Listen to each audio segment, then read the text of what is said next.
Imaginez la scène. Vous avez élevé vos plants de concombres avec tant d'amour et de soin. Chaque petite pousse était sous votre surveillance attentive. Elles étaient là sur votre rebord de fenêtre, bien vertes, robustes, pleines de vitalité. Et pourtant, une semaine seulement avant la mise en pleine terre, vous remarquez que les feuilles commencent à jaunir, les tiges s'affinent et se ramollissent. Ça vous dit quelque chose? Je suis sûr que oui, pour beaucoup d'entre vous. Aujourd'hui, nous allons lever le voile sur le grand secret des jardiniers. Pourquoi vos concombres tombent malades bien avant même d'atteindre le potager? Et je vous le promets, d'ici la fin de cette vidéo, vous découvrirez l'identité des ennemis cachés de vos semis, des menaces dont vous ne soupçonniez peut-être même pas l'existence. Préparez-vous, nous lançons une véritable enquête pour sauver votre future récolte. Avant d'analyser les erreurs spécifiques, comprenons un point simple mais crucial. La période de semis, c'est l'enfance du plant de concombre. C'est le moment où se construit le socle de sa santé pour le reste de sa vie. La jeune pousse, tel un nourrisson, est incroyablement vulnérable. Elle n'a pas encore ce système racinaire puissant qui lui permettrait de résister à la sécheresse ou à l'excès d'arrosage. Sa tige fine et ses feuilles délicates sont une proie facile pour les champignons et les bactéries. Le moindre stress, qu'il s'agisse d'un choc thermique, d'un courant d'air ou d'un manque de lumière, ne fait pas que ralentir sa croissance, il attaque directement son système immunitaire. C'est la raison pour laquelle les erreurs commises à ce stade précoce sont souvent fatales. Une plante qui a souffert durant son enfance ne vous donnera jamais la récolte que vous espériez, même si vous lui offrez ensuite des conditions parfaites sous la serre. Retenez bien ceci, un départ sain, c'est 90% de la réussite. Alors, le premier problème, et c'est souvent le plus insidieux, la source de tous nos malheurs, ce sont les graines contaminées. Beaucoup de gens s'imaginent qu'une petite graine est absolument stérile. C'est une erreur monumentale, une idée reçue qu'il faut absolument oublier. Imaginez la graine non pas seulement comme l'embryon d'une future plante, mais plutôt comme une minuscule capsule de transport. Et sur cette capsule, tels des passagers clandestins, peuvent voyager des spores de champignons et des bactéries. Les agents pathogènes responsables de maladies redoutables, comme la fusariose, l'anthracnose, la bactériose ou encore le mildiou, se conservent parfaitement sur l'enveloppe de la semence. Ils s'y installent déjà lorsque la graine est encore sur la plante mère ou durant les étapes cruciales de la récolte et du traitement. Et vous voilà en train de semer cette graine, apparemment saine. Elle peut alors tout simplement refuser de germer et pourrir sous terre. Ou bien elle germe, mais les pathogènes s'activent immédiatement dans cet environnement chaud et humide. La plantule sera alors malade et chétive dès sa naissance. Le plus frustrant, c'est qu'il est quasiment impossible de distinguer visuellement une graine saine d'une graine infectée. C'est pourquoi, placer une confiance aveugle dans la qualité des semences que vous achetez, c'est là la première et la plus grande des erreurs. Une fois que nous avons établi que les graines peuvent transmettre des maladies, la question qui se pose logiquement est « comment y remédier ?» La réponse est simple, effectuer un traitement pré-semis ou pour simplifier, une désinfection. C'est une étape indispensable qui permet d'éliminer une grande partie des problèmes futurs. La méthode la plus ancienne et la plus éprouvée est le trempage dans une solution à 1% de permanganate de potassium. On place les graines dans un petit sac de gaz et on les plonge dans la solution rose foncé pendant 20 à 30 minutes avant de les rincer abondamment à l'eau claire. Une autre méthode efficace consiste à utiliser de l'eau oxygénée à 3%. Il n'est pas nécessaire de la diluer. On y fait simplement tremper les semences pendant 10 à 15 minutes. L'eau oxygénée non seulement élimine les agents pathogènes, mais elle a aussi un effet stimulant sur la germination. Pour ceux qui font confiance à la science moderne, il existe des produits de traitement biologiques et chimiques spécifiques, par exemple ceux à base de Bacillus subtilis ou de Trichoderma. Des produits comme le Phytosporin ou le Alirine B créent sur la surface de la graine un film protecteur composé de micro-organismes bénéfiques qui empêchent le développement des champignons pathogènes. Quelle que soit la méthode choisie, rappelez-vous, ces 15 minutes de travail très simples vous épargneront des semaines entières à lutter contre les maladies de vos jeunes plants. Passons maintenant à la démystification d'un mythe très répandu et très coûteux. Ce mythe, c'est le suivant. Si j'achète des semences chères, professionnelles, éventuellement enrobées, dans un bel emballage, alors elles sont saines à 100% et n'ont besoin d'aucun traitement. Ce n'est pas tout à fait vrai. Certes, les grands fabricants traitent effectivement les semences en les recouvrant d'un enrobage nutritif et protecteur spécial. Ces graines sont souvent colorées dans des teintes vives, comme le vert, le bleu ou le rouge. Il est vrai qu'il ne faut surtout pas les faire tremper dans du permanganate de potassium ou des stimulateurs, car vous lessiveriez simplement toute cette protection. Cependant, personne ne vous donnera de garantie absolue qu'entre l'usine et votre rebord de fenêtre, ces graines n'ont rencontré aucun agent pathogène. Les conditions de stockage dans les entrepôts, les variations d'humidité, l'emballage lui-même, tous ces facteurs représentent des risques potentiels. De plus, les semences colorées ne sont pas toujours traitées avec des fongicides. Parfois, il ne s'agit que d'un simple coup de marketing. C'est pourquoi, si vous souhaitez une sécurité maximale, il est préférable d'opter pour des méthodes de protection biologique qui n'endommageront pas l'enrobage. Par exemple, pulvériser les jeunes plantules déjà germées avec une solution de type phytosporine. Ne faites donc pas aveuglément confiance à un bel emballage. La deuxième erreur majeure concerne le substrat, le terreau lui-même. Beaucoup de jardiniers débutants font cette erreur, souvent avec les meilleures intentions du monde. Ils prennent la terre la plus fertile et la plus noire de leur propre jardin. Après tout, quoi de mieux pour une plante que sa terre natale? En réalité, c'est un véritable piège mortel. Au fil des ans, la terre du potager a accumulé une quantité impressionnante de spores de champignons responsables de la pourriture des racines et de la tristement célèbre fonte des semis, sans oublier les œufs et les larves de parasites comme les acariens ou les mouches du terreau. Pour une plante adulte en pleine terre, ce n'est pas si grave, elle a développé son propre système immunitaire. Mais pour un jeune plant délicat, confiné dans un pot, c'est une véritable bombe à retardement. Les terreaux bon marché, achetés en magasin, ne valent guère mieux. Ils sont souvent fabriqués à partir de tourbes noires qui a une réaction acide, se tassent facilement et laissent mal circuler l'air et l'eau. Dans un tel substrat, les racines des jeunes semis s'étouffent tout simplement et finissent par pourrir. Le choix et la préparation du terreau sont donc une étape tout aussi cruciale que le traitement des graines. Vouloir économiser sur le terreau finit toujours par coûter cher. D'accord, nous avons établi que le terreau peut présenter des risques. Mais comment le rendre à la fois sain et bénéfique pour nos plantes? La solution est l'assainissement. Oui, le substrat destiné aux semis doit être désinfecté, exactement comme nous le faisons pour les graines. Il existe plusieurs méthodes qui ont fait leurs preuves. La première, et la plus fiable, est la pasteurisation au four. Il faut étaler le terreau sur une plaque de cuisson sur une épaisseur d'à peine 5 cm. Après l'avoir légèrement humidifié, on le place au four, chauffé entre 90 et 100 degrés pendant 30 à 40 minutes. Cette méthode élimine la quasi-totalité des menaces, spores de champignons, larves de nuisibles et même les graines de mauvaises herbes. L'inconvénient majeur, c'est qu'elle détruit également la microflore bénéfique. La deuxième méthode est la congélation ou le gel prolongé. On expose le sac de terre à de fortes gelées pendant plusieurs jours. Bien que moins efficace contre certaines maladies spécifiques, cette approche est beaucoup plus douce pour le substrat. Le troisième moyen est l'arrosage à l'eau bouillante ou avec une solution de permanganate de potassium. C'est un bon désinfectant, mais son action reste limitée à la couche superficielle. L'approche la plus moderne consiste à saturer le terreau avec une solution de fongicide, comme le Prévicure Energy, ou mieux encore, d'y introduire des champignons utiles, comme le Trichoderma. Ces organismes vont supprimer le développement des agents pathogènes et créer un environnement racinaire parfaitement sain. La désinfection n'est que la première étape. Le substrat pour les semis de concombres doit absolument avoir certaines qualités. Les concombres apprécient un sol léger, meuble, capable de bien retenir l'eau, très aéré et présentant un pH neutre, idéalement autour de 6,5 à 7. Vous pouvez préparer ce mélange idéal vous-même. La base est généralement de la tourbe blonde car elle est très légère et assure une excellente rétention d'eau. On y ajoute ensuite du compost ou du lombricompost pour l'apport nutritif. Pour rendre le mélange plus aérien et éviter qu'il ne se compacte, il est essentiel d'intégrer des agents aérateurs comme du sable de rivière, de la perlite ou de la vermiculite. La perlite rend le sol léger et très aéré. Quant à la vermiculite, en plus d'assurer la légèreté, elle a la capacité d'absorber l'excès d'eau et de nutriments, puis de les restituer progressivement aux racines. Une proportion idéale se situerait autour de 2 parts de tourbe, 1 part de compost et 1 part de sable ou de perlite. Pour un seau de ce mélange, il est intéressant d'ajouter un verre de cendre de bois. Elle agit à la fois comme source de potassium, comme léger antiseptique et comme régulateur de pH. Un substrat bien préparé est la garantie d'un système racinaire puissant et par conséquent de la bonne santé de toute la plante. Passons maintenant au troisième piège, le choix du contenant pour vos jeunes plants. On pourrait croire que la taille du pot n'a pas d'importance, mais la différence est absolument cruciale.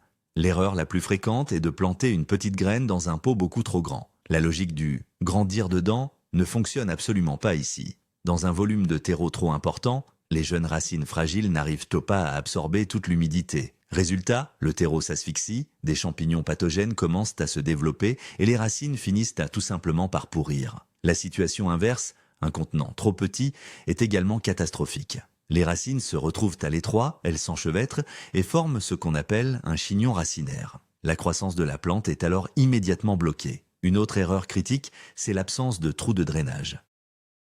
N'importe quel terreau, même le meilleur, se transforme en véritable marécage dès le premier arrosage si le pot n'a pas de trou au fond. L'eau ne peut pas s'échapper, l'air ne circule plus vers les racines.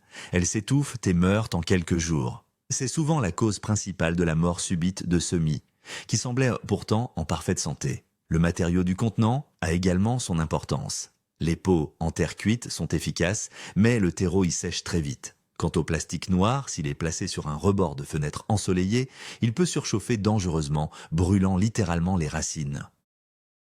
Quel est le pot idéal pour nos semis de concombre? Commençons par la règle d'or. Tout récipient doit absolument être muni de trous de drainage en dessous. Si ce n'est pas le cas, percez-les vous-même avec un clou chauffé ou une alène. Pour la phase initiale, du semis jusqu'à l'apparition d'une ou deux vraies feuilles, des petits contenants d'environ 200 ml sont parfaits. Il peut s'agir de barquettes de semis spéciales, de simples gobelets en plastique ou de godets en tourbe. Les barquettes sont pratiques car elles prennent peu de place. Les godets en tourbe sont excellents car on peut mettre les plants en pleine terre, directement avec le pot, sans abîmer les racines.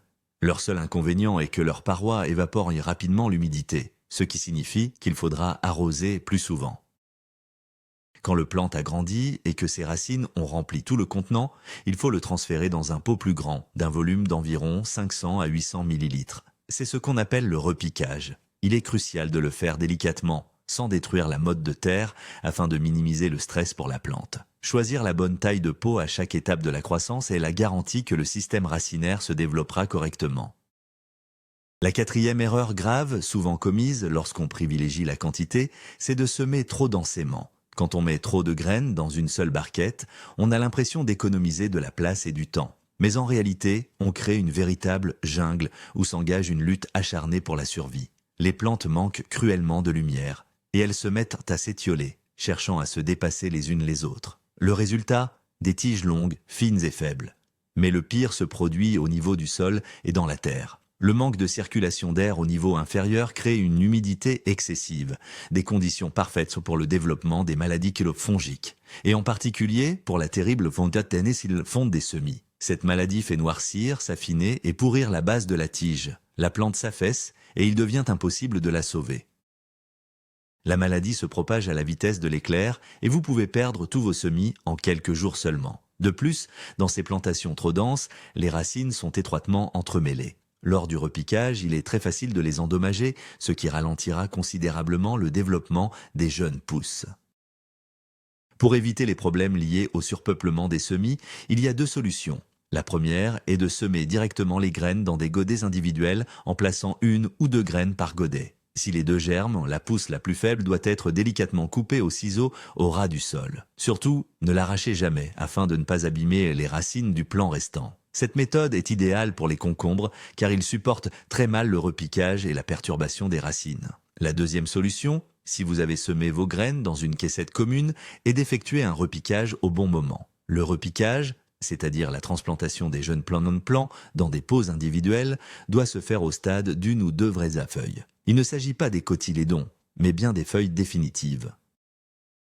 À ce stade, les plantes ont une structure racinaire suffisamment développée pour supporter la transplantation. Il faut procéder avec beaucoup de délicatesse. Commencez par bien arroser la terre pour qu'elle soit souple et malléable. Ensuite, à l'aide d'une petite pelle de repiquage ou même d'une simple fourchette, soulevez délicatement chaque plant avec sa motte de terre et transférez-le dans le godet préparé. Essayez de toucher les racines le moins possible. Après le repiquage, arrosez les jeunes plants et placez-les à l'abri du soleil direct pendant 48 heures afin qu'ils puissent se remettre du stress de la transplantation.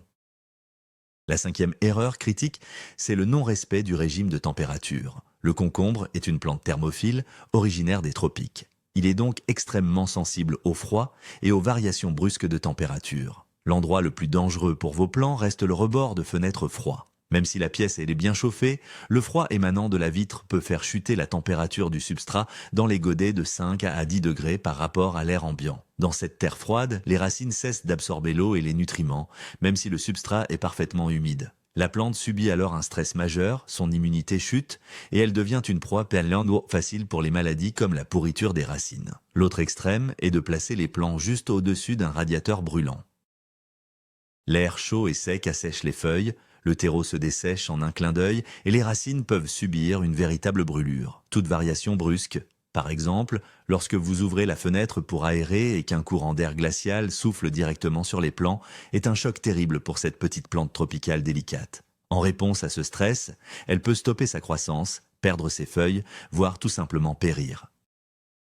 Quelle est la température idéale pour vos plants de concombre? C'est une question qui mérite toute notre attention, car il y a quelques subtilités à connaître. Juste après le semis et jusqu'à l'apparition des premières pousses, il est crucial de maintenir votre caissette de graines dans un environnement très chaud, idéalement entre 25 et 28 degrés. Vous pouvez la couvrir d'un film plastique ou d'une cloche pour créer un effet de serre. Dès que vous voyez les premières boucles des plantules pointées, retirez immédiatement le film plastique. Il faut ensuite abaisser brutalement la température. Visez 18 à 21 degrés le jour et 16 à 18 degrés la nuit. Maintenez ce régime pendant 3 à 4 jours. Pourquoi? Pour éviter que les jeunes plants ne s'étiolent et ne filent. Après cette courte période de choc thermique, vous pouvez de nouveau augmenter la chaleur.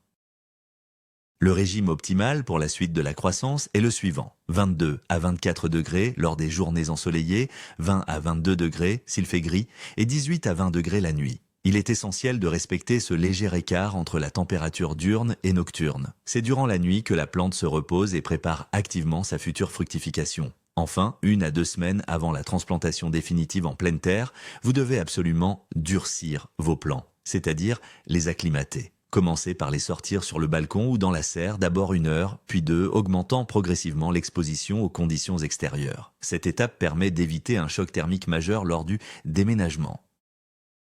La 6e erreur, qui peut anéantir même le plant le plus vigoureux en seulement quelques jours, c'est un mauvais arrosage. Ici, comme souvent, ce sont les deux extrêmes qui sont dangereux. La première, et la plus fréquente, c'est l'excès d'eau, le surarrosage. Les jardiniers débutants, craignant que leurs jeunes pousses ne se dessèchent, les arrosent quotidiennement, transformant la terre des godets en une véritable boue stagnante. Dans cet environnement saturé, les racines ne peuvent pas respirer. Elles suffoquent littéralement, cessent de fonctionner et commencent à pourrir. Cela se répercute immédiatement sur le feuillage.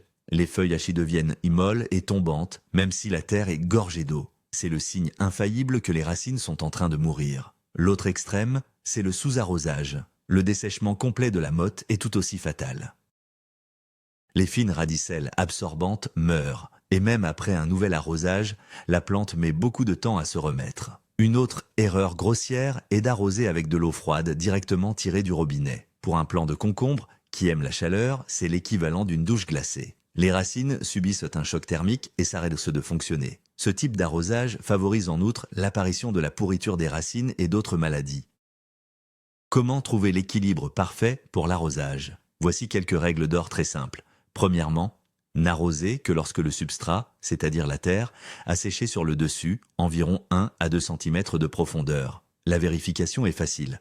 Il suffit de toucher la terre avec votre doigt. Deuxièmement, privilégiez l'arrosage matinal. Pendant la journée, la plante utilise activement l'humidité pour la photosynthèse et l'excès d'eau aura le temps de s'évaporer avant la nuit. Arroser le soir augmente l'humidité ambiante, ce qui peut favoriser l'apparition de maladies fongiques. Troisièmement, et c'est la règle la plus importante, l'eau d'arrosage doit être tiède, idéalement de quelques degrés supérieurs à la température ambiante.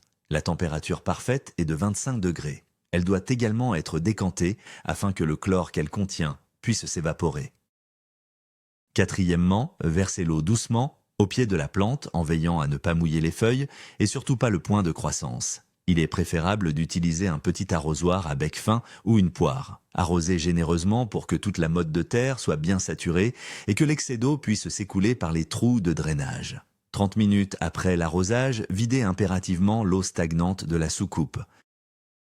Le 7e problème, c'est le manque de lumière. C'est un souci commun à absolument tous ceux qui font pousser leurs semis sur le rebord de la fenêtre. À la fin de l'hiver et au tout début du printemps, les journées sont encore très courtes. Et l'intensité du soleil est là faible. La lumière naturelle de la fenêtre ne suffit tout simplement pas pour les plants. C'est dramatiquement insuffisant. Le résultat, un mécanisme de survie se déclenche, la plante s'étire désespérément vers la moindre source lumineuse.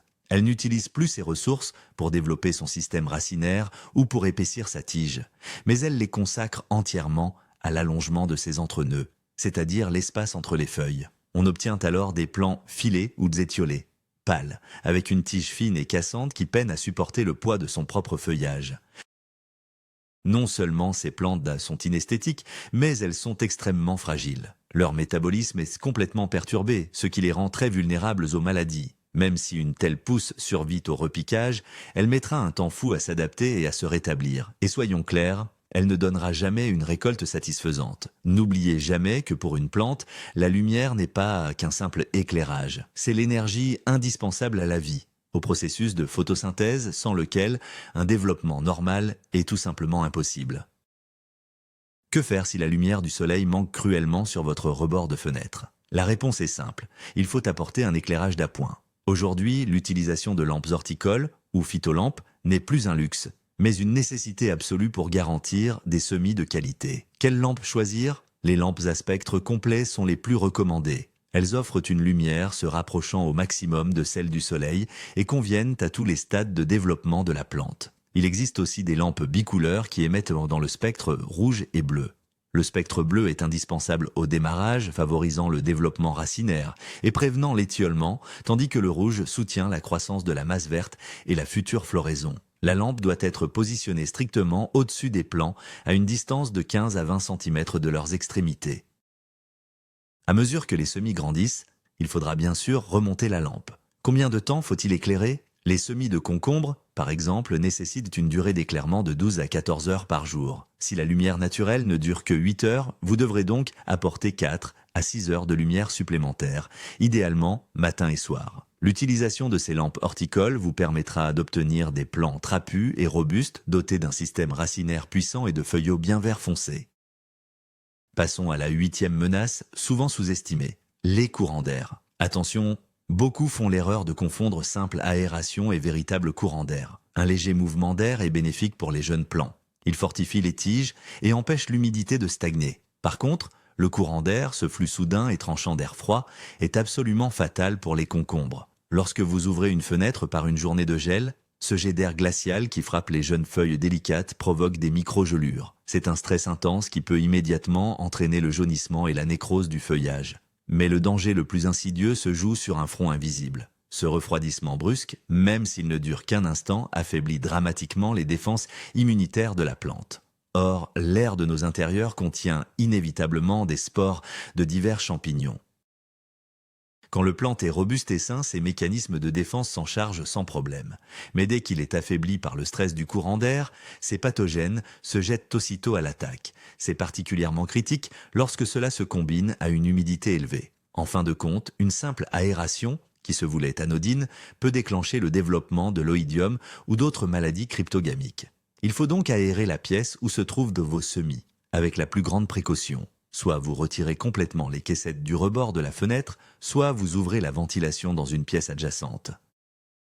La 9e erreur concerne la nutrition des plants. Tout comme pour l'arrosage, les jardiniers tombent souvent dans deux extrêmes. Soit ils affament littéralement leurs jeunes pousses, soit, au contraire, ils les gavent jusqu'à l'épuisement. Prenons la première situation, les plants poussent dans un substrat pauvre et manquent de nutriments. Ils signalent ce manque par leur apparence. Si les feuilles du bas jaunissent et sèchent, c'est un déficit en azote. Si des taches jaunes apparaissent et que les feuilles restent petites, c'est généralement un manque de magnésium. Une teinte violacée indique, elle, une carence en phosphore. Un plant affamé est faible et incapable de résister aux maladies. L'autre extrême est le surengraissage. Dans l'espoir de faire au mieux, certains commencent à fertiliser leurs plants dès les premiers jours, souvent avec des solutions très concentrées. C'est absolument à proscrire. Un excès d'engrais, surtout azotés, provoque un phénomène de luxuriance ou de filage. Le plant développe alors un feuillage énorme au détriment du système racinaire. De plus, une forte concentration de sel dans le sol cause une brûlure chimique des racines délicates. Le résultat, la plante n'arrive plus à absorber l'eau, elle se fane et risque de mourir. Les feuilles peuvent alors se tordre, et l'on observe souvent une bordure sèche apparaître sur les bords. Alors, quand faut-il vraiment fertiliser ces jeunes plants de concombre et avec quoi? La règle d'or est la suivante. Le premier apport d'engrais ne doit avoir lieu que lorsque les jeunes pousses ont développé 2 à 3 vraies feuilles bien formées. Jusqu'à ce stade, les nutriments contenus dans la graine et dans le terreau de semis sont largement suffisants. Pour cette première fertilisation, il est préférable d'utiliser un engrais complet spécial semis, parfaitement équilibré en éléments essentiels, l'azote, le phosphore et le potassium. Il est crucial de respecter scrupuleusement le dosage. La concentration de la solution pour les jeunes plants doit être 2 fois moins forte que celle recommandée sur l'emballage pour les plantes adultes. À ce stade, l'excès d'engrais est bien plus risqué que le manque. N'appliquez l'engrais qu'après l'arrosage sur un sol déjà humide afin d'éviter de brûler les racines. Les apports seront ensuite répétés toutes les 10 à 12 jours environ. Si vous êtes adepte du jardinage biologique, vous pouvez opter pour une solution légère de lombricompost liquide ou une infusion de cendres de bois. Rappelez-vous, la nutrition doit rester modérée et parfaitement équilibrée. C'est la seule garantie d'obtenir des plants vigoureux et en pleine santé. Et pour finir, le 10e problème, et non des moindres, concerne les parasites cachés. Même dans un environnement qui semble stérile comme un appartement en ville, vos jeunes plants ne sont pas à l'abri d'une invasion. Le visiteur indésirable le plus fréquent est l'araignée rouge ou tétranique. Ces arachnides microscopiques y peuvent être introduits via un bouquet de fleurs, vos vêtements, ou même par une simple bourrasque de vent passant par une fenêtre ouverte. Ils s'installent sous les feuilles et en sucent la sève. Le premier signe de leur présence, de minuscules taches claires sur le feuillage, plus tard, une fine toile d'araignée apparaît sur la plante. Si vous n'agissez pas rapidement, ces acariens se multiplient à toute vitesse et peuvent décimer la totalité de vos semis. Un autre nuisible courant est le puceron. Il peut également s'introduire chez vous, apporté par des plantes d'intérieur ou d'autres vecteurs. Les pucerons forment des colonies entières sur les jeunes pousses et les feuilles, pompant la sève et affaiblissant considérablement la plante.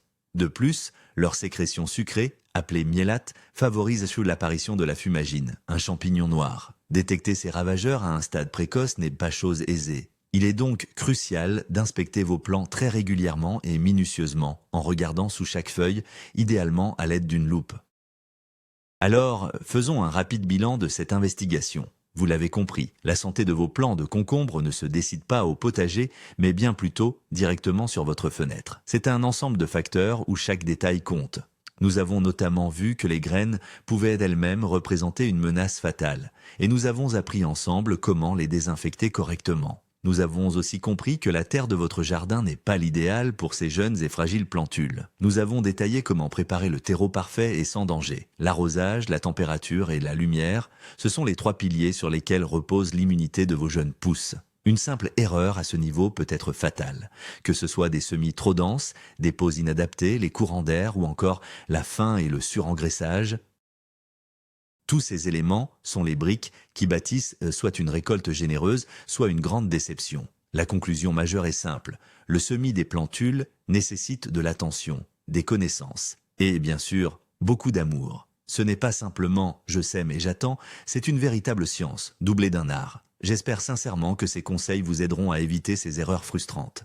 Merci d'avoir suivi cette vidéo jusqu'au bout. Si ce contenu vous a été utile, n'oubliez pas de vous abonner et de mettre un like. Et maintenant, la question est pour vous. Quels sont les problèmes que vous rencontrez le plus souvent en cultivant vos plants de concombre? Partagez votre expérience en commentaire, aidons-nous les uns les autres.